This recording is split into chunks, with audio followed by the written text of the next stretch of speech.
we spend our money to be more helpful for ourselves and those around us. And simply choosing not to go into a multinational corporation to eat, rather seeking out a mom and pop place to eat does wonders. It is a great beginning. I refuse to have a cell phone because they, I don't think, are being quality or even revealing of their product. What's implicit in what you're saying is a localization to have the units of functioning face to face and community instead of, and there's a great tendency for units to split apart if they can, which is sometimes just manipulated so that neither has power. But when I see Scotland going for it, just as the Slovaks did with the Czech Republic, I see maybe that's where to go, to have small functional units and cooperate on pollution and things that are beyond the local, but to bring it back down to the local where it's face to face. Yeah, I'm all about. Starhawk says. I didn't mean to interrupt. When somebody kills somebody, when say soldiers took San Francisco or in story, and a soldier killed somebody, then that person's sister and there would come and say, I really loved him, and it hurts bad, and soldier would shoot that person, and after a while the soldiers quit because they were real people face to face instead of institutions and faceless people in the occupied territories. So that's a way, face to face. Yeah, and go Scotland, right? I want to see them. They could start a whole chain reaction that would break up the EU, which has turned out to be nothing but a fascist organization that benefited the few over the many. From what my with simple research, that's what I found anyway. To your point, I think if we could come together and insist on institutions taking action, then we start to see them either yield or crumble.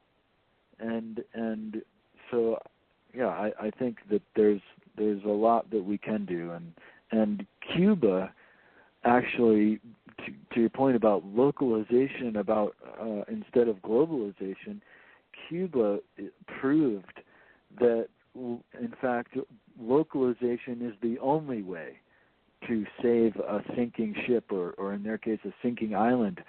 After the fall of the Berlin Wall, the USSR, former USSR, they cut off all their shipments to Cuba, and they were not buying the sugar anymore. And so Cuba actually faced a food crisis for a while there. And they turned that food crisis around through small organic farms.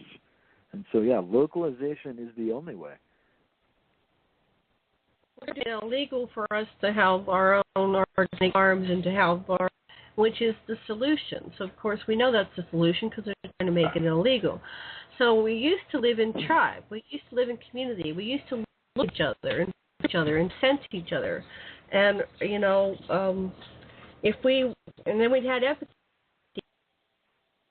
We saw it. We knew everybody.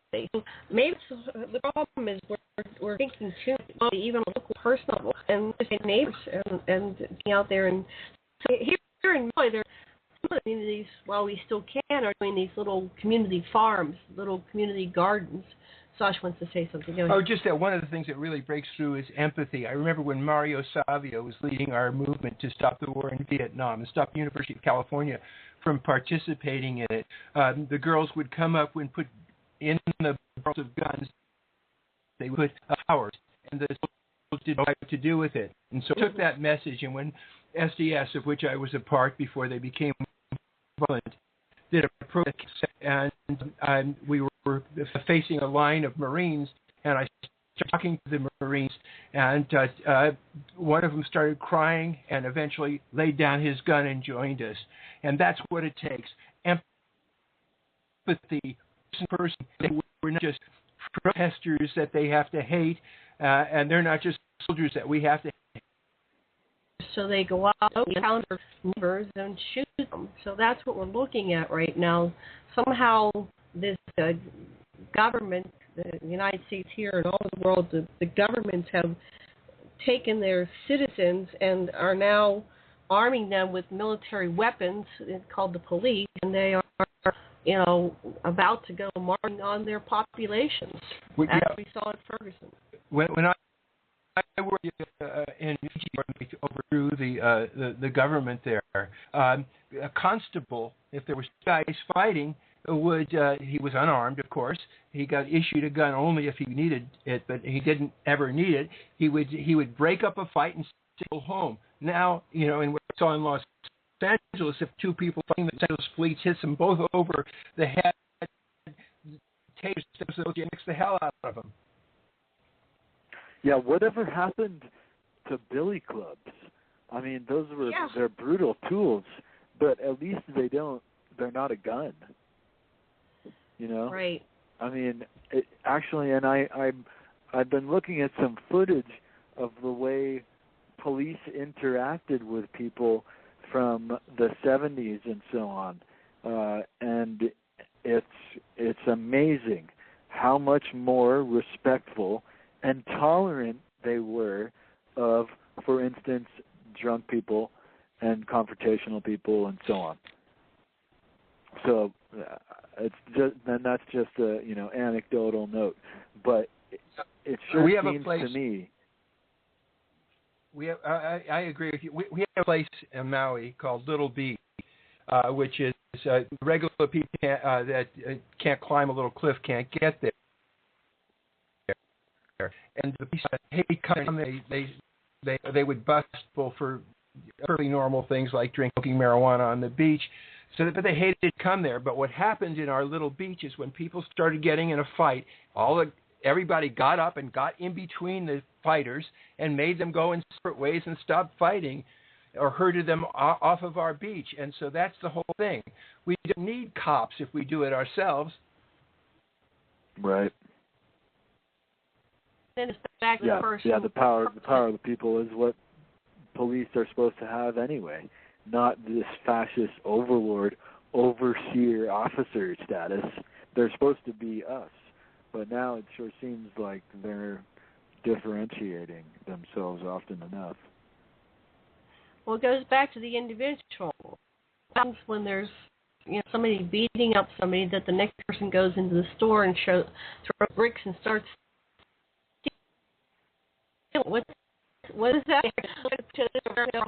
The store. Individually, you have to morally no. That one action doesn't make the other action happen, and that just so who are these people that are doing these things? And I've seen it back into the 70s. They'd have the race riots, and they'd go into their own neighborhoods and rob the merchants that were in their own neighborhoods. It made no sense to me. Where's that mentality of the individual to just because there's you're protesting something that you go steal? Well, this is when protests get mixed up with thuggery. And actually, at the Boston Tea Party, there were some people who attempted to pocket tea, right? They threw the tea in the Boston Bay, but some people attempted to pocket tea because, they could drink it and it was worth something. And those that did were made to run the gauntlet. They were beat up. And so because they didn't want the protest being spoiled and detracted by through theft. Mm-hmm. So as soon as there's thievery and violence, the protest is then degraded, Right, and then you lose power. And they do it with false flags too, like at Kent We knew the CIA man deliberately fired the shots so that a National Guard would find students going. So you've got to realize that side is really nefarious and dangerous. Yeah, and they infiltrate and manipulate all kinds of protests and movements so that the status quo is not shifted, and so that we all stay in line and toe the line. But it really, the most powerful thing we can do is not do anything, right? To stop. And so, and that's kind of what Occupy Wall Street started to be, but it was also infiltrated because they had a policy of accepting everyone, which is a good policy, but kind of backfired through the back door there.